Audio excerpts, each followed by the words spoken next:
یورپی ملک پرتگال کے شہر اوڈیویلز کے مقامی کمیونٹی ہال میں سنت بھرے اجتماع کا انعقاد کیا گیا، جس میں اوڈیویلز اور پرتگال کے مختلف شہروں سے علماء کرام سمیت مختلف شعبہ زندگی سے وابستہ افراد، کاروباری حضرات، تاجر و دیگر عاشقان رسول اور ذمہ داران دعوت اسلامی کی شرکت ہوئی، جبکہ جانشین امیر اہل سنت حضرت مولانا الحاج عبید رضا عطاری مدنی نے سنت بھرا بیان کیا اور شرکاء اجتماع کو غفلت سے بچتے ہوئے قبر و آخرت کی تیاری کرنے کا ذہن دیا اور نیک اعمال کرنے کی ترغیب دلائی۔ غفلت وہ چیز ہے جو انسان کو قبر کی تیاری بھلا دیتی ہے، غفلت وہ چیز ہے جو انسان کو موت سے بے پرواہ کر دیتی ہے، غفلت وہ چیز ہے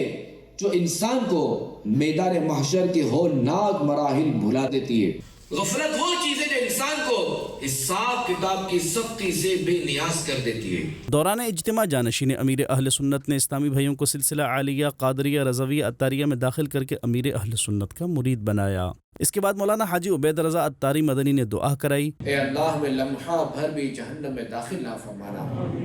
ہمارا ایمان سلامت رکھ، ہمارا خاتمہ بالخیر فرما۔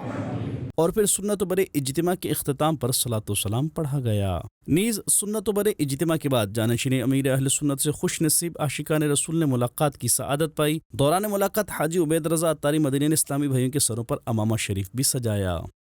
جانشین امیر اہل سنت تو صدا رہے سلامت، تجھ پر ہو رب کی رحمت ہے۔ جانشین امیر اہل سنت